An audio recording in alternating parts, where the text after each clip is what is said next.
সুপ্রিয় দর্শক, স্বাগত জানাচ্ছি আজকের সম্পাদকীয়তে। আমি তাজওয়ার মাহমিদ।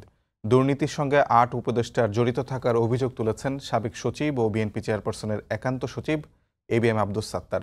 এ প্রসঙ্গে বিএনপি মহাসচিব মির্জা ফখরুল ইসলাম বলেছেন, সাবেক সচিবের বক্তব্যের সঙ্গে তাদের দলের সম্পর্ক নেই এবং অন্তর্বর্তীকালীন সরকারের উপদেষ্টাদের সততার উপর পূর্ণ আস্থা রয়েছে বিএনপির। সম্প্রতি মির্জা ফখরুল ইসলাম এটিও বলেছেন, আগে ঘুষ দিত ১ লাখ টাকা, এখন ঘুষ দিতে হয় ৫ লাখ টাকা। এদিকে আজই বিএনপি নেতা মির্জা আব্বাস বলেছেন, শেখ হাসিনা দেশের ১২টা বাজিয়েছে, এ সরকার ২৪টা বাজিয়ে দিয়েছে। এমন পরিস্থিতিতে নতুন রাজনৈতিক বন্দোবস্ত আসলে কি, এমন প্রশ্ন আলোচনায় এসেছে। প্রাসঙ্গিক বিষয় নিয়ে আজকের সম্পাদকীয় সততায় আস্থা অনাস্থা। আর এসব নিয়ে আলোচনা করতে আমাদের সঙ্গে স্টুডিওতে উপস্থিত হয়েছেন এম এ আজিজ, প্রধান সম্পাদক দ্য ফাইন্যান্সিয়াল পোস্ট, এবং মনিরা শারমিন, যুগ্ম আহ্বায়ক, জাতীয় নাগরিক পার্টি। দর্শক, আপনারা এই আলোচনায় অংশ নিতে পারেন। এজন্য আপনাদের ফোন করতে হবে টেলিভিশনে দেখানো নাম্বারে। এছাড়া ফেসবুকের মাধ্যমে আপনাদের মন্তব্য পাঠাতে পারেন আমাদেরকে। আলোচনা শুরুতে জানিয়ে দেব এখনকার প্রধান শিরোনামগুলো। এনসিপি সহ 16টি দল ইসির প্রাথমিক যাচাইয়ে উত্তীর্ণ। নতুন 44 লাখ সহ দেশে ভোটার 12 কোটি 61 লাখ। ভোট সুষ্ঠু করতে কেনা হচ্ছে 40,000 বডি ক্যামেরা। ভোটাধিকার ফেরাতেই স্বৈরাচার হটাতে হয়েছে আন্দোলন, বললেন তারেক রহমান। দুই কক্ষেই পিআর পদ্ধতিতে ভোট না হলে আন্দোলনের হুঁশিয়ারি জামায়াতের।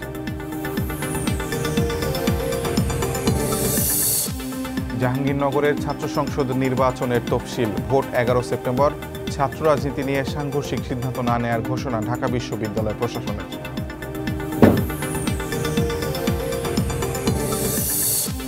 সোমবার মালয়েশিয়া সফরে যাচ্ছেন প্রধান উপদেষ্টা। প্রধানমন্ত্রী আনোয়ার ইব্রাহিমের সঙ্গে করবেন বৈঠক। সই হতে পারে শ্রম প্রতিরক্ষা সহ 5টি সমঝোতা স্মারক।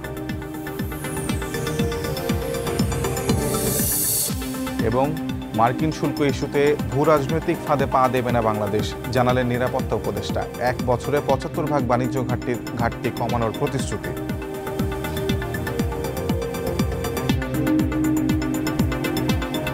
আমরা আলোচনায় আসি। প্রথমে মনিরা, আপনাকে দিয়ে একটু শুরু করি। আপনি এনসিপির যুগ্ম আহ্বায়ক হিসেবে আছেন।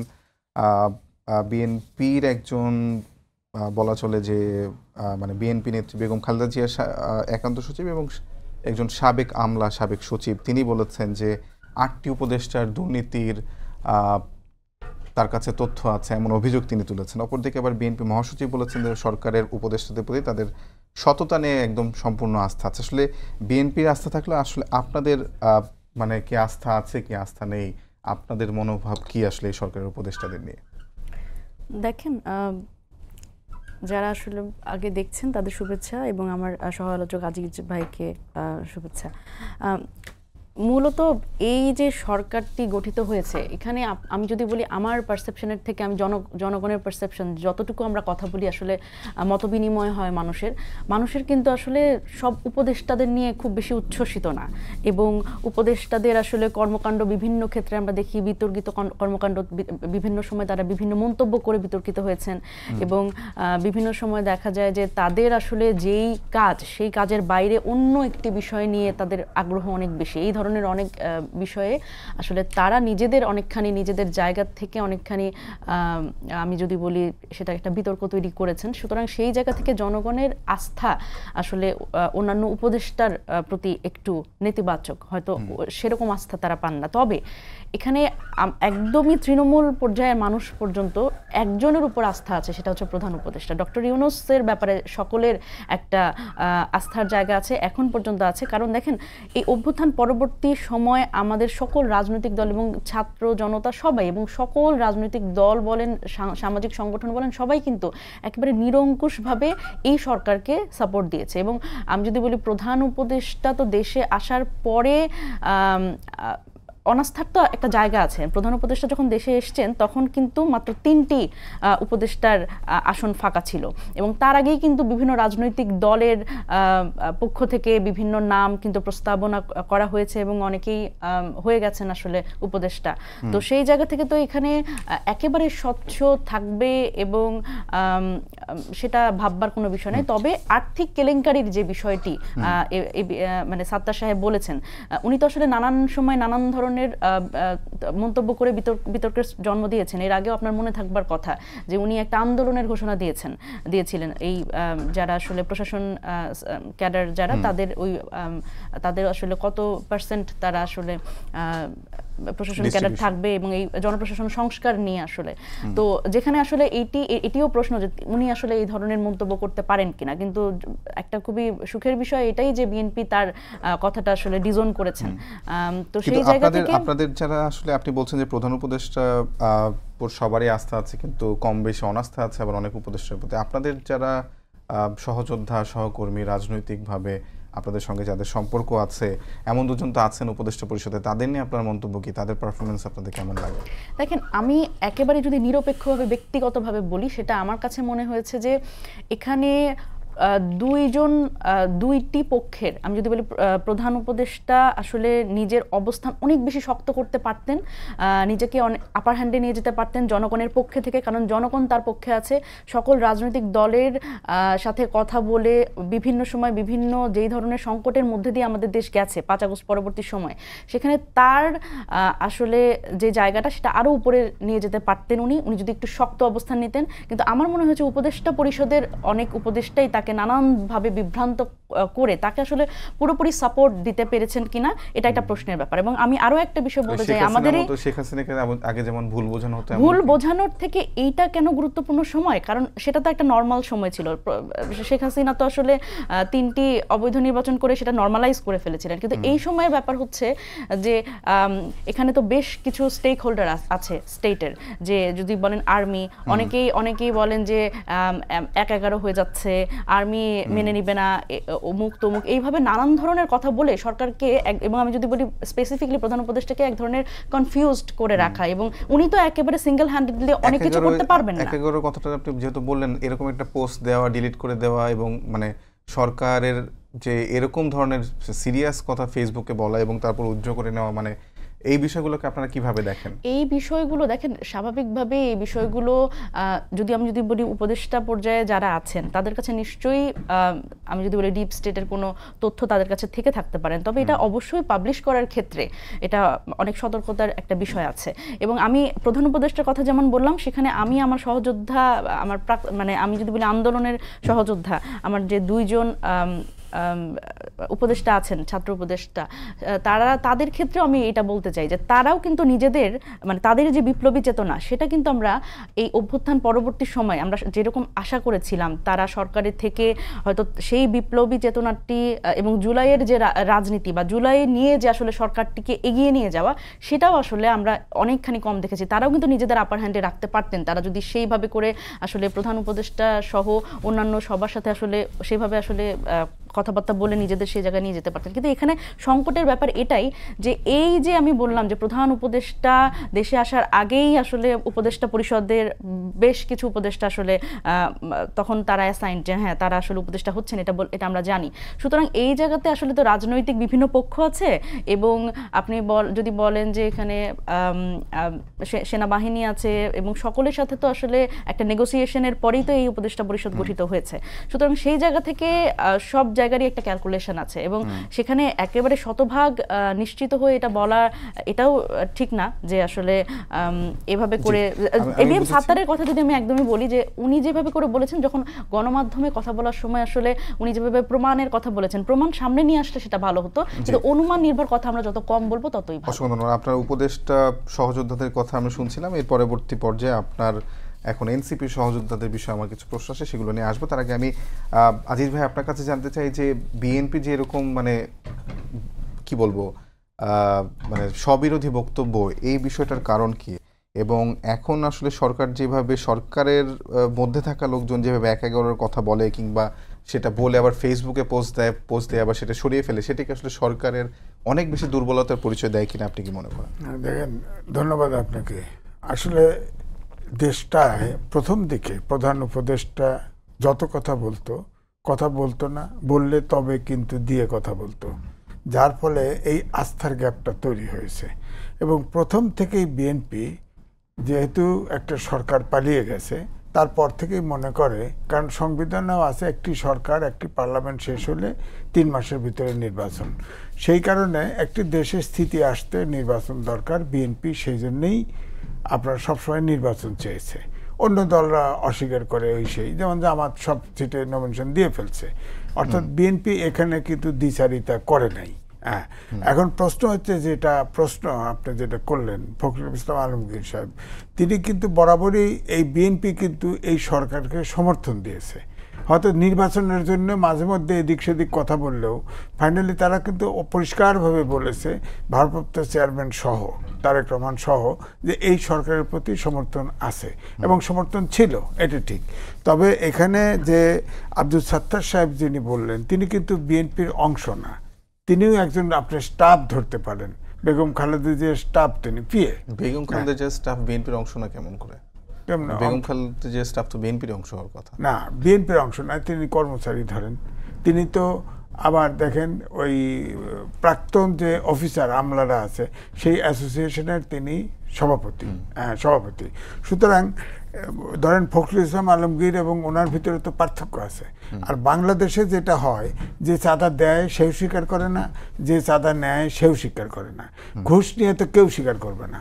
এখন উনি কিন্তু তার বক্তব্যটা আমি শুনেছি, উনি বলেছে 8 জনের বিরুদ্ধে দুর্নীতির অভিযোগ আছে, কিন্তু আমার কাছে প্রমাণ আছে।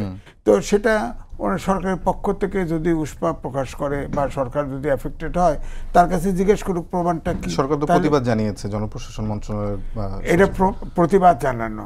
ধরেন আমার কথা হচ্ছে যে তারা তার কাছে জিজ্ঞাসাবাদ করুক, তার বিরুদ্ধে মামলা করুক, প্রতিবাদ করছে, সে বলে দিচ্ছে অভিযোগ, সে প্রতিবাদ করছে, তাহলে শেষ। প্রতিবাদই যদি অ্যাকশন হয় তাহলে শেষ।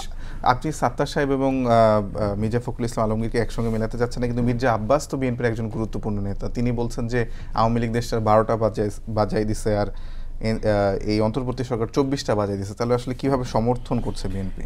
দেখেন, এবং শেখ হাসিনার সরকার প্রত্যেকটা প্রতিষ্ঠান কিন্তু তছনছ করে দিয়েছে, কোনো রাষ্ট্রীয় প্রতিষ্ঠান দাঁড়াতে দেয় নাই। সুতরাং এটা 12টা বাজাইছে, এটা ঠিক আছে। আর এই সরকার 1 বছর পূর্তি হয়েছে, কোনো জায়গা ঠিক করতে পারে নাই। এই অর্থে ওই কথা বলে না 12টা বাজাইছে, 12টা বাজানোর অর্থ কি? মানে খারাপ করছে, এটা তো কেউ একটা আবিষ্কার করছে। ডাবল খারাপ করে ফেলছে, 24টা বাজাই দিছে বলছে। ডাবল খারাপ না করলেও তো দেশটা তো ওলেমালো করে ফেলছে, দেশটা তো ঠিক নাই। শেখ হাসিনা ফ্যাসিস্ট ছিল, কিন্তু তার সব নিয়ন্ত্রণে ছিল। এখন ডক্টর মোহাম্মদ ইউনূসের কাছে দেশটা নিয়ন্ত্রণেও নাই, আবার উনি কথাও বলেন না, উনি ডিরেকশনও দেন না, কোনো কথা পরিষ্কার করেও বলেন না। সর্বশেষ যে নির্বাচনের ঘোষণা দিতেছে, এটা কিন্তু মানুষ বিশ্বাস করেছে। কিন্তু তারপরেও এখানে সমস্যা আছে। ধরেন আজকে আমি দেখলাম যে বিশেষজ্ঞদের সাথে ঐক্যবদ্ধ কমিশন আলাপ করবে, যে বিশেষজ্ঞ লিস্ট দেখলাম, এটা তো অধিকাংশই ফ্যাসিবাদের লাইনের। সর্বশেষ যে নির্বাচনে ঘোষণা দিয়েছে এটা মানুষ বিশ্বাস করেছে, বিএনপি বিশ্বাস অনেকটা বিশ্বাস করেছে। কিন্তু এটার সঙ্গে আসলে 6 মাস আগে বা 8 মাস আগে প্রফেসর ইউনূস যে ঘোষণা দিয়েছিলেন, তার পার্থক্যটা কি ছিল? পার্থক্য অনেক আছে। ডিসেম্বর থেকে জুনের মধ্যে উনি বলেছিলেন। না, এবারে যেটা বলছে, এটারে বলছে ইলেকশনের ব্যাপারে অলরেডি ইলেকশন কমিশনকে লিখিত দিয়ে গো হেড দিয়েছে, এবং ইলেকশন কমিশন থেকে অলরেডি প্রস্তুতি নিচ্ছে। যেমন আজকেই আপনি বললেন পড়ার সময় যে অলরেডি ভোটার ফাইনাল করে ফেলছে, নীতিমালা, ইলেকশন নীতিমালা প্রায় চূড়ান্তর পথে। আপনার ধরেন এখন বাকি যে প্রস্তুতি ইলেকশন কমিশনের, সেগুলো নিচ্ছে, পুলিশ টুলিশ ট্রেনিং দিচ্ছে, সবই তো প্রস্তুতি। অর্থাৎ এটা বিশ্বাসযোগ্য আকারে আছে। আপনি বলতে পারেন তারপরেও সমাধান হবে কিনা, কারণ ওখানে ধরেন জামাত ইসলাম আছে, এনসিপি আছে, ইসলামিক আন্দোলন বাংলাদেশ আছে, এবি পার্টি আছে, তারা আনুপাতিক নির্বাচনে চায়। আজকেও জামাত ইসলাম ইলেকশন কমিশনে দেখা করে এসে বলছে আমরা আনুপাতিক নির্বাচন চাই। তো এইখানে ধরেন তারপরে জুলাই সনদ, এটা হয়তো সমাধান হবে, কারণ বিএনপি আগেও বলছে জুলাই সনদ তারা স্বাক্ষর করবে, হয়তো এটাতে সমস্যা নাই। কারণ 24 তারিখের আগস্টে যে ঘটনা ঘটছে, ঘটনার বিবৃতি, এতে কোনো আপত্তি হয়তো কেউ করবে না। কিন্তু আনুপাতিক নির্বাচনে ধরেন এই দলগুলো যদি স্টিক করে, ধরেন নির্বাচনে গেল না, তাহলে নির্বাচনটা কি হবে? তাহলে তো রিস্ক হবেই। তো আবার এও হতেছে, আবার এও জনশ্রুতি আছে, সব দলই হয়তো বিএনপির কাছে কিছু আসন ভাগ করে চায়, হয়তো দিলে সেটা পর্দার অন্তরে নেগোসিয়েশন হলে সমাধান হতে পারে, নাও হতে পারে। এখানে তো সংশয় আছে। এখানে নির্বাচন যদি এখন না হয়, তাহলে মানুষ কিন্তু রাজনৈতিক দলদের উপরে আঙুল তুলবে। আচ্ছা, ইউনূস কিন্তু ওই জায়গা থেকে আনুপাতিক হারে নির্বাচনের যে কথাটি বললেন, সেখানে আজকে জামায়াত বলেছে যে 2 কক্ষেই তারা আনুপাতিক হারে নির্বাচন চায়, না হলে তারা আন্দোলন করবে। এই না, উচ্চ কক্ষে বলছে তো, আজকে সম্ভবত বলেছেন 2 কক্ষেই তারা মানে আনুপাতিক হারে নির্বাচন চায়। আমার 2 পক্ষেই চাইছে। 2 পক্ষে শোনেন, প্রথম হচ্ছে যে এটার ব্যাখ্যা হচ্ছে এই জন্যই সন্দেহ নির্বাচন হয় কিনা। ডক্টর মোহাম্মদ ইউনূস জামাতের কথার উপর নির্বাচন কি নির্ধারণ করছে? হ্যাঁ, মানে জামাতের কথার উপরে না না না, বিষয়টা হলো একটা নির্বাচন তো ধরেন সরকার, ইলেকশন কমিশন, রাজনৈতিক দল, জনগণ, ভোট, এতগুলো স্টেক হোল্ডার থাকে। তারপরে ধরেন প্রশাসন, আইন শৃঙ্খলা বাহিনী আছে। এখন ধরেন রাজনৈতিক দল যদি সবগুলো ইলেকশনে গ্রহণ না করে, তাহলে তো ইনক্লুসিভ নির্বাচন হবে না। এমনি তো আওয়ামী লীগ বাদ আছে, আওয়ামী লীগ তো বাদ আছে। আওয়ামী লীগের যে বাদ আছে তার অ্যাক্টিভিটিস বন্ধ করে রাখা হয়েছে, কিন্তু তারা কেউ, ভোটাররা ভোট দেবে না, এটা তো ক্লিয়ার না। ভোটাররা ভোট কেন্দ্রে গেল, কি করবেন?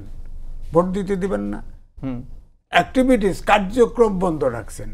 কোন ভোটার, আমি ভোটার, আমার তো ভোট দেওয়ার অধিকার আছে, হ্যাঁ, এবং ইভেন আমি ব্যক্তির আমার নির্বাচন করার অধিকারও আছে। আওয়ামী লীগ যদি ওই দাবি নিয়ে ওঠে, কি করবেন আপনি?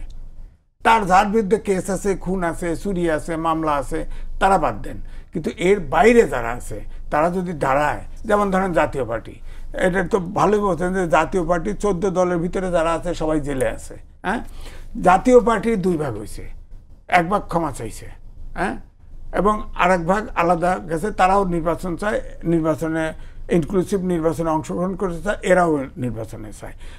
আমি তো মনে করি যে এই দলকে ফ্যাসিস্ট বানানো, শেখ হাসিনা ফ্যাসিস্ট বানানো, এরাও তো সহায়ক। কারণ সবগুলোতে মন্ত্রীও থাকছে, এমপিও থাকছে, অভূতপূর্ব। সারা পৃথিবীতে এই নজির নাই তো, যে এমপিও থাকা যায়, মন্ত্রী থাকা যায়, আবার অপোজিশনও থাকা যায়। এটা তো রাজনীতিটা পলিউটেড তারা করেছে। সুতরাং এগুলো তো খোলসে না, এগুলো তো সলভ করতে হবে। নাহলে জাতীয় পার্টি এখন ইলেকশন করলে, এখন তো তাদেরকে কার্যক্রম তো নিষিদ্ধ করেন নাই, তারা তো নিবন্ধন আছে, তারা যদি লাঙ্গল নিয়ে খাড়া যায়, কি করবেন? কি করবেন? এগুলো অনেকগুলো অপরিচ্ছন্ন জায়গা আছে, এগুলো সমাধান করার। তারপরে ধরেন এই যে ঐক্যমত কমিশনে যেগুলো ঐক্যমত হয়েছে, মোটামুটি ধরা হয়েছে উইথ নট অফ ডিসেন্ট, এটা বলতে এক্সপার্টদের সাথে কথা বলবে, কোনটা সংসদ ইয়ে করবে আর কোনটা করবে না। এক্সপার্টের এই যে লিস্ট তালিকা বেরোইছে, এর উপর তো আস্থা রাখবে না মানুষ। অধিকাংশ হলো ফ্যাসিস্টের লোক, 111-এর লোক, শুধু ফ্যাসিস্ট না, 111-এর লোক। সুতরাং এটা মনির শামীম, আপনার কাছে প্রশ্ন করতে চাই, সেটা হলো যে আপনার নতুন রাজনৈতিক বন্দোবস্তের কথা বলেন এবং হরহামেশা বলে থাকেন, কিন্তু আপনাদের দলের মানে গত ফেব্রুয়ারির পর থেকে আজকে কয় মাস, 5 মাস বা 5.5 মাস হয়েছে, এবং দেখা গেছে যে যারাই আপনাদের শীর্ষস্থানের নেতা, মানে নেতৃবৃন্দ যারা আছেন, তারা প্রত্যেককেই শৃঙ্খলা ভঙ্গের অভিযোগ আছে এবং দলের পক্ষ থেকে শোকজ করা হয়েছে। মানে হাসনাত, সার্জিস, নাসিরউদ্দিন পাটোয়ারি,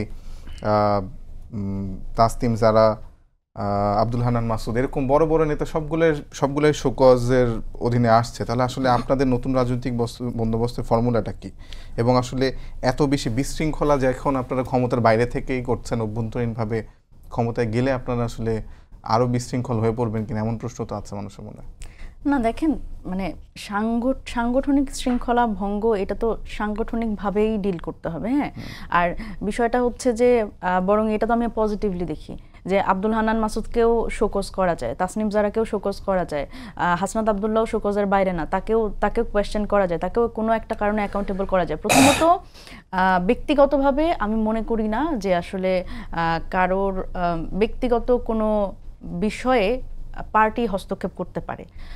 কেউ যদি অবকাশ যাপনে যেতে চায়, ঘুরতে যেতে চায়, সেটা নিশ্চয়ই একেবারে পার্টির পারমিশন নিয়ে সবসময় যেতে হবে না। তবে হ্যাঁ, গুরুত্বপূর্ণভাবে যেটি নিয়ে বিতর্ক তৈরি হয়েছে সেটা হচ্ছে 5 আগস্টের তারা এত গুরুত্বপূর্ণ একটি দিন, যেদিন আসলে আমরা আগ্রহ ভরে এটার জন্য অপেক্ষা করছিলাম যে ঘোষণাপত্রটি পঠিত হচ্ছে সেটা কি বার্তা দিচ্ছে, এবং আমাদের যে কাঙ্ক্ষিত ঘোষণাপত্র এবং এই জুলাইয়ের যে স্পিরিট, সেটা আসলে সেখানে সমুন্নত থাকছে কিনা। তো সেই জায়গা থেকে 5 তারিখ এই বিষয়টা গুরুত্বপূর্ণ ছিল, কিন্তু সেখানে আসলে সেই জন্যই সম্ভবত এই শোকজটি দেয়া হয়েছে। তো সেই জায়গা থেকে এটা আপনি নিশ্চয়ই দেখেছেন এটা, যে মানে অবকাশ যাপনের যেই কথাগুলো বলছেন, কিংবা গভীরভাবে ভাবতে দেশ নিয়ে, সংবিধানের রূপরেখা নিয়ে, ভাবতে যারা কক্সবাজারে যারা কথা বলছে এটা নিয়ে অনেক প্রচুর মিম হয়েছে ফেসবুকে, এবং আপনার মানে পলিটিক্সটা তো একটা সিরিয়াস বিষয়, আপনারা কি আসলে অনেক বেশি এটাকে মানে ফান করে ফেলছেন কিনা? কারণ আপনারা ফেসবুকে এর আগে দেখেছি যে যখন সার্জিস আলম শোডাউন করেছেন তখন তাসনিম যারা ফেসবুকে চিঠি লিখেছেন সেটার আবার ফেসবুকে রিপ্লাই হয়েছে, এবং আপনারা সাংগঠনিক যে চিঠি যেটা অফিসিয়াল সেটাও ফেসবুকে আদান প্রদান করেন। মানে পলিটিক্সটাকে আপনাদের কাছে অনেক বেশি ফেসবুক কেন্দ্রিক এবং মানে নন সিরিয়াস একটা অ্যাক্ট মানে এরকম উপস্থাপন করছেন কিনা আপনারা? দলীয়ভাবে আসলে এই ধরনের, আমি ব্যক্তিগতভাবে যেটা মনে করি এটা হওয়া উচিত না, যে দলের একটা বিষয় সেটি আমি ফেসবুকের মতো মানে সামাজিক যোগাযোগ মাধ্যমের মতো এরকম একটি জায়গায় আমি সেটা প্রচার করব বা প্রকাশ করব, এটি হওয়া উচিত না। এটি রাজনৈতিক শিষ্টাচার বলে যেটা আছে সেটা একটু হলেও বিরোধী। তবে আমি যেটা বলতে চাই, যেটা গুরুত্ব দিতে চাই সেটা হচ্ছে যে দেখেন, এই যে তারা আসলে ওখানে গেলেন অবকাশ যাপন হোক আর সংবিধান এবং দেশ নিয়ে চিন্তা করার জন্যই হোক, সেটাও আসলে যেভাবে করে গণমাধ্যমে যেভাবে করে প্রচার হয়েছে, আপনি খেয়াল করে দেখবেন যে এয়ারপোর্টের মধ্যে তাদের যেভাবে করে আসলে পোর্ট্রে করা হয়েছে এবং এয়ারপোর্ট থেকে বের হয়ে তা তো এয়ারপোর্ট দিয়েই গেছে, এমন না, হ্যাঁ সিসিটিভি ফুটেজে, এবং এটার পেছনে ব্যাকগ্রাউন্ড মিউজিক এমনভাবে দেওয়া হয়েছে মনে হয় মানুষ চুরি করতে যাচ্ছে অথবা ডাকাতি করতে যাচ্ছে অথবা কিছু একটা অনৈতিক কোনো কাজ করতে যাচ্ছে। এই জিনিসগুলো আসলে আমরা বহুদিন ধরেই আসলে এটা বলছি যে এনসিপির বেশিরভাগ নেতাই কিন্তু মিডিয়া ট্রায়ালের শিকার হচ্ছে, এবং গণমাধ্যমের কিন্তু একটা খুব গুরুত্বপূর্ণ ভূমিকা আমরা জুলাই অভ্যুত্থানে দেখেছি। মানে আমরা যাও দেখতে পেয়েছি সেটা তো গণমাধ্যমের বদৌলতে। সেই জায়গা থেকে এই মানে অভ্যুত্থান পরবর্তী সময় কিন্তু এই যে বিতর্কিত যে ভূমিকা, সেই ভূমিকা কিন্তু আমরা আরো আসলে দায়িত্বশীল ভূমিকা। গণঅভ্যুত্থানের পরপর তো আপনারা গণমাধ্যমকে অনেক হুমকি ধামকি দিয়েছেন, গণমাধ্যমকে হাসান আব্দুল্লাহ, সার্জিস আলম, এনারা তো হুমকি ধামকি তো দিয়েছেন। না, হুমকি বলতে কি রকম হুমকি বলছেন? মানে মানে গিয়ে মেরে আসা নাকি কোনো সময় টেলিভিশন দখল করা, কোনটার কথা বলছেন? মানে নানা ধরনের সেই জায়গা থেকে আপনি খুব ভালো জানবেন যে সময় টেলিভিশন দখল করার বিষয়ে, এটা তো আপনার ভালো জানার কথা। তো মিডিয়া হুমকি ধামকি না, আমি তো এখনো বলছি যে অবশ্যই গণমাধ্যমের দায়িত্বশীল জায়গায় আসতে হবে, কারণ এই সময় আমরা আর পাবো না।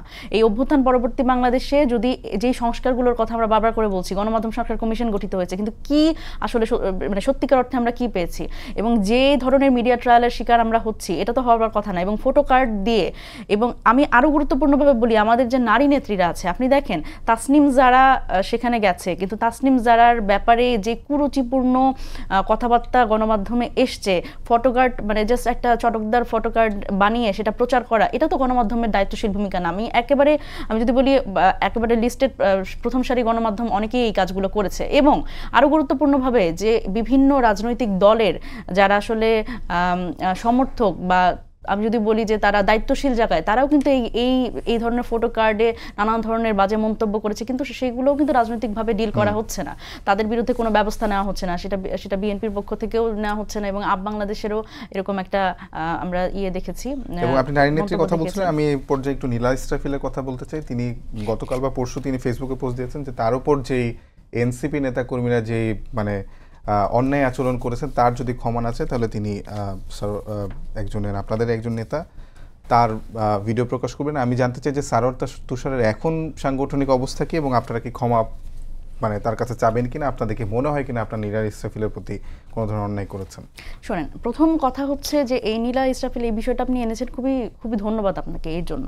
নীলা ইসরাফিল প্রথমত আমাদের যদি বলি যে এনসিপির মানে কেন্দ্রীয় কোনো নেত্রী না, তিনি আমাদের একটা থানার নেত্রী, এবং উনি খুবই রিসেন্টলি যুক্ত হয়েছেন, এবং ওনাকে কিন্তু ওনার সবচেয়ে বড় রাগ হচ্ছে উনি আমাদের সাথে যুক্ত হতে পারছেন না। এটার একটা গুরুত্বপূর্ণ কারণ ছিল, আমরা আসলে দেখছিলাম যে আমরা প্রথমে আসলে ওনাকে যুক্ত করিনি, কারণ ওনার ব্যাপারে নানান ধরনের একজন যখন আমাদের মেম্বার হবেন তার ব্যাপারে কিন্তু আমাদের আসলে একটু স্টাডি করতে হবে, তার ব্যাকগ্রাউন্ড এবং নানান কিছু। সুতরাং ওনার আসলে এখানে যুক্ত হওয়ার শুরু থেকে উনি আসলে এখানে স্পেস পাচ্ছেন না। এখন সেটাকে যদি উনি বলেন যে উনি নারী হিসেবে স্পেস পাচ্ছেন না, আপনি যদি বলেন বাংলাদেশে যতগুলো রাজনৈতিক দল আছে সবচেয়ে বেশি, আমি যদি বলি যে পরীক্ষিত রাজনীতি করে এসে যে নারী নেতৃত্বগুলো এসছে সেটা কিন্তু এনসিপিতে। আপনি দেখবেন তাদের প্রত্যেকেরই রাজনৈতিক একটা ব্যাকগ্রাউন্ড আছে, কিন্তু যখন নীলা ইসরাফিল এই ধরনের বিতর্কিত মন্তব্য করে এবং সেটি আসলে মুখ্য হয়ে দাঁড়ায়। আর এখানে আরেকটা ব্যাপার বলি, সেটা হচ্ছে আপনারা কি ক্ষমা চাবেন কিনা, এবং সারোয়ার তুষারের মানে ক্ষমা কেন চাইবো? উনি দাবি করেছেন আপনারা ক্ষমা না চাইলে আরো অনেক কিছু নিয়ে করবেন না, উনি ওনার জায়গা থেকে তো আসলে যে কোনো কিছুই করতে পারেন, এটা তো ওনার ব্যক্তি স্বাধীনতা। আর এখানে হচ্ছে যেই বিষয়টি, যে ঘটনাটি ঘটেছে সেটা কিন্তু দেখেন সারোয়ার তুষারের যে আপনি কল রেকর্ড বলেন বা যাই বলেন, সেটা কিন্তু ব্যক্তিগত জায়গা থেকে আসলে এটাও কিন্তু ওনার ব্যক্তিগত একটা জায়গা, কিন্তু সেখানেও কিন্তু আমরা সাংগঠনিকভাবে আমরা ডিল করেছি এবং সেই জায়গা থেকে তাকে সে আপাতত সাময়িক অব্যাহতির মধ্যেই আছে। জি,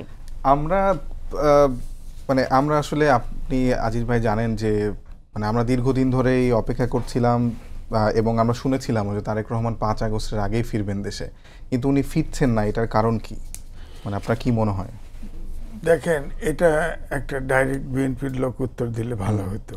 আমার ধারণার মতে তার কিন্তু মামলা অ্যাপিলেট ডিভিশনে একটা আছে এখনো, এটা শেষ হয় না, ঝুলেই আছে আমি বলবো। এটা ক্লিয়ার হলে আমার মনে হয় তার আসার সমস্যা নাই। কিন্তু ডক্টর ইউনূস যখন দেশে এসেছিলেন তখন তো তারও মামলা ছিল, কিন্তু এসে সেটা নিষ্পন্ন হয়েছে, তিনি প্রধান উপদেষ্টার দায়িত্ব পালন করছে। এটা তো অনৈতিক। ওনার বিরুদ্ধে 6 মাসের জেল ছিল, 3টা দুর্নীতির মামলা ছিল, উনি ক্ষমতায় বসে উনি ওটা উইথড্র করছে। সেই মামলাগুলো তো আসলে ভ্যালিডিটি নিয়েও প্রশ্ন ছিল না। ভ্যালিডিটির কথা বাদ দেন, কেস ওগুলো যত ধরেন ইন্টেনশনালি মামলা দেওয়া হয়েছে, তাকে ইন্টেনশনালি রায় দিয়েছে, মানলাম, কারণ শেখ হাসিনার কবজায় সব ছিল। রায় তো হয়েছে, রায়টা ভ্যাকেট করে তিনি দায়িত্ব নিতেন, তা তো নেন নাই। এটা তো এক ধরনের নৈতিক স্খলন। নৈতিক স্খলন হলে তো সে সরকার প্রধান হতে পারে না, হয়েছে তো। হ্যাঁ, এই জন্য আমি বলছি যে আপনি যেটা বলছেন, এখন অ্যাপিলেট ডিভিশনে তার বিরুদ্ধে মামলা আছে, এখন যদি আসে অ্যাপিলেট ডিভিশনে, ধরেন কথার কথায়, সেও তো মানুষ, সেও তো গ্রেপ্তার অ্যাভয়েড করতে পারে, এই কারণে যে অ্যাপিলেট ডিভিশনে কি রায় হয়। হ্যাঁ, তো সেটা সে দেখার জন্য হয়তো ওয়েট করতে। কিন্তু রাজনীতিকে সবসময় এরকম সেফে থাকাই কি রাজনীতি নাকি আসলে? না, এটা দুরকমই আছে।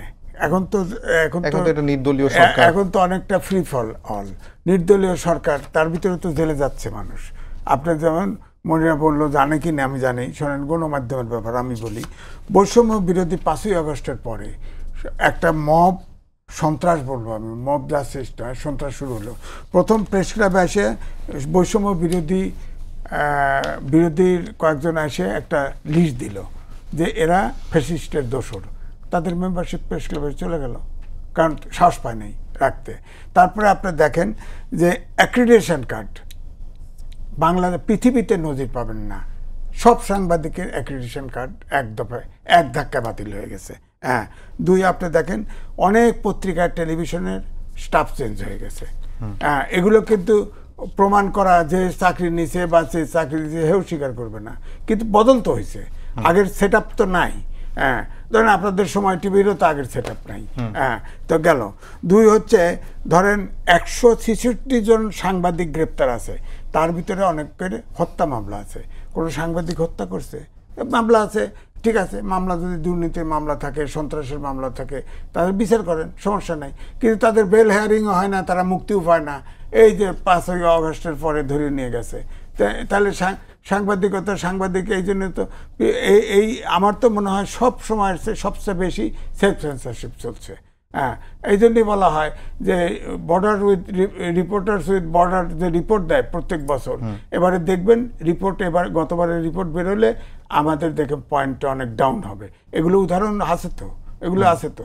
এই জন্য আমি বলছি, যেটা আপনি প্রশ্ন করেছিলেন কি তারপরে, যে তারেক রহমানের বিষয় আগেও তো ছিল, আগেও বলছি তারেক রহমান আসে কিনা, আপনারা এই টেবিলেই বহুবার বলছি। তখন ফ্যাসিবাদের সময় এমন সিচুয়েশন ছিল, এই টেবিলে বসে আমি বলছি, উনি তো প্লেন থেকে নামার সময় শুট করে মেরে ফেলতো। ফ্যাসিবাদের যে আচরণ, আয়না ঘর, ঘুম, খুন, কেস কানেকশন, এগুলো হয়েছে, তাকে তো মেরে ফেলতো। এখন অন্তত পক্ষে কেসটা যদি হিয়ারিং শেষ হয় না কেন? হিয়ারিং শেষ হয় না কেন? বার্গেনিংটা কি? সব কেস আপনি শেষ, জেল কোর্ট যদি মনে হয় স্বাধীন কোর্ট, রায় বহাল রাখেন, নাহলে তাকে খালাস দেন, ভুয়া হলে খালাস দেন। কেস পেন্ডিং থাকে কেন বলেন? অন্তর্বর্তী এই যে তত্ত্বাবধায়ক সরকার, এই জাজমেন্টটা পেন্ডিং রয়েছে কেন? রায় হয় না কেন? এগুলো তো প্রশ্ন দাঁড়ায় যে এগুলোকে ডাল হিসেবে, কোনো জায়গায় ডাল হিসেবে ব্যবহার করা হচ্ছে কিনা। এগুলো তত্ত্বাবধায়ক সরকার, এটা তো জানা কথা যে চিফ জাস্টিস ছিলেন, যিনি রায় লিখছিলেন, 16 মাস পরে রায় দিলেন, সে তো জেলে ঠিকই গেছে, কিন্তু রায়ের ব্যাপারে জাজমেন্ট হয় বলেন। এই জন্য এই সমস্যাগুলো আমার কাছে মনে হয়েছে এই কারণে হয়তো সে আসে না। তা আসবে, যেটা আমি শুনলাম যে তার যে উপদেষ্টা আছে সে বলল, তার ব্যক্তিগত উপদেষ্টা বলল যে নভেম্বর ডিসেম্বরে যখন দিবে, কি কয়, ইলেকশন তফসিল দিবে, তখন আসবে। এটাও একটা প্রশ্ন আছে যে ইলেকশনের যে আমি যেটা বললাম যে কয়েকটা দলের তো দাবি আছে, এই দাবির কারণে ইলেকশনটাও যে 100% নিশ্চয়তা আছে এমন তো না। সুতরাং এই নির্বাচনটাও হয় কিনা এটাও তো উনি হয়তো দেখতেছেন। অসংখ্য ধন্যবাদ মনিরা। আমি একটু ঝটপট আপনার কাছে মানে একটা বিষয় নিয়ে কয়েকটা প্রশ্ন আছে, সেটা হচ্ছে নাহিদ ইসলামের স্ট্যাটাস, যেটা তিনি সম্প্রতি দিয়েছেন, এবং এটি আসলে ঢাকা বিশ্ববিদ্যালয়ে আপনি দেখেছেন টিএসসিতে স্বাধীনতা বিরোধীদের যে পোস্টার কিংবা ছবি সেটি মানে প্রচারণা বা প্রকাশ করার পরপর যেই মানে কনফ্রন্টেশন তৈরি হয় অন্যান্য ছাত্র সংগঠন এবং ছাত্র শিবিরের মধ্যে, তারপরে নাহিদ ইসলামের পোস্টার, এবং সেখানে তিনি বলছেন 24 ইজ দ্য কন্টিনিউশন অফ 71, মানে 24 আসলে 71 এটি ধারাবাহিকতা। এরপরে আবার তিনি বলছেন যে আমরা 71কে পেরিয়ে এসে 24-এ এসে পৌঁছেছি, এবং 71 এবং প্রো 71 এবং 71 বিরোধীর যে রাজনীতি, সে রাজনীতির জায়গা নাই, এবং বলছেন যে এই জেনারেশন আসলে 71 থেকে অনেক দূরে চলে এসেছে, 71 নিয়ে আসলে 24 হবে আসলে politics must now be based on the values of 24, মানে 24-এর যে ভ্যালু সেটার উপর নির্ভর করেই এখনকার রাজনীতি হবে। আমরা কিছুদিন আগে শুনছিলাম যে আপনারা 47 থেকে রাজনীতি শুরু করতে চান, কিন্তু যখন 71 প্রশ্ন আসলো তখন আপনারা 71কে বাদ দিয়ে আবার বলছেন 24-এর পাটাতনের উপর দাঁড়িয়ে মানে রাজনীতি হবে। এই বিষয়টা খুব কনফিউজিং, এটা একটু পরিষ্কার করবেন। দেখেন, এটা পড়ে আমার যেটা মনে হচ্ছে সেটা হচ্ছে যে উনি তো বলেছেন যে 71-এর কন্টিনিউশনই 24, মানে আমার কাছে যেটা সেটা বলেছেন ঠিকই, কিন্তু আমার কাছে পুরোটা পড়ে এবং 2-3 বার পড়ে যেটা মনে হচ্ছে অনেকভাবে স্ববিরোধী কথা তিনি লিখেছেন প্যারায়। এখানে হচ্ছে উনি সম্ভবত আমার কাছে যেটা পড়ে মনে হচ্ছে সেটা হচ্ছে উনি রাজনীতির কথা বলেছেন। দেখেন, আপনি 24-এর এই অভ্যুত্থানের পরে আমাদের রাজনৈতিক চেতনার তো একটা উন্মেষ ঘটেছে, এবং সকল রাজনৈতিক দলগুলোই তাদের আসলে ভ্যালুজ বলেন সব কিছুতে কিন্তু একটা পরিবর্তন, যে আমরা বারবার করে বলছি যে নয়া রাজনৈতিক বন্দোবস্ত, এই নতুন রাজনৈতিক বন্দোবস্তে কি আমরা অন্যান্য সকল রাজনৈতিক দলকে এই নতুন রাজনৈতিক দল মানে বন্দোবস্তের সাথে আমরা কি ফিট?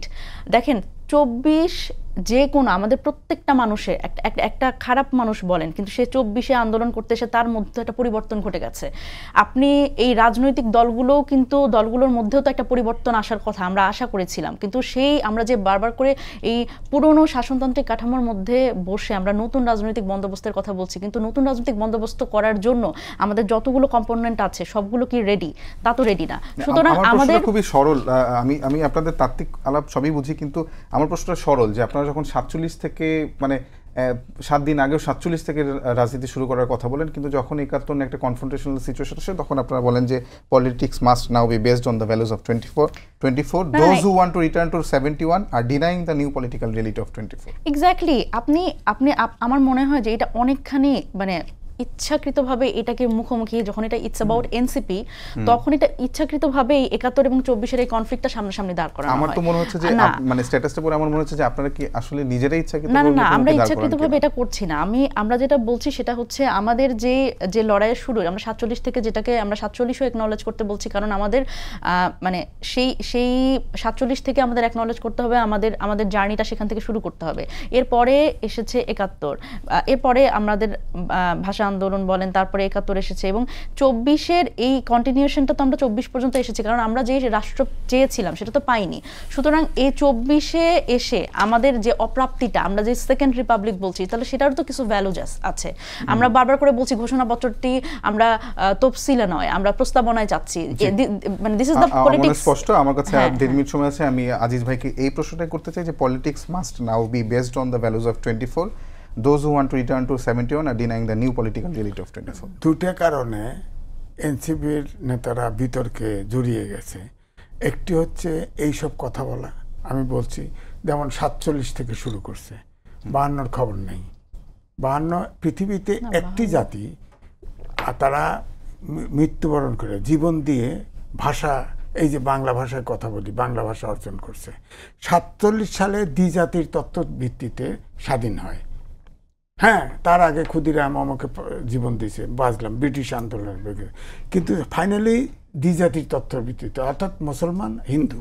হ্যাঁ, তা আমাদের তাহলে এখন তাহলে দ্বিজাতীয় তত্ত্ব চাইলে 47 চাইলে তাহলে দেশে মুসলমান ছাড়া যা আছে বার করে দেন, ব্যাপারটা তো তাই দাঁড়ায়। দ্বিজাতির তত্ত্ব তো সব তো এখানে খালি মুসলমান নাই, এখানে তো হিন্দু আছে, খ্রিস্টান আছে, মগ লার্মা ওখানে 50 ধর আছে। সুতরাং 47 সাল কিন্তু আমার স্টেট না, কিন্তু 71 আমার স্টেট, কারণ এটা বাংলাদেশ, বাংলাদেশ অর্জন হয়েছে। সুতরাং বাংলাদেশকে স্বীকার করেই সব কিছু করতে হবে, বাংলাদেশ মাইনাস করে কিছু করা যাবে না। এবং ওখানে মুক্তিযুদ্ধ, হ্যাঁ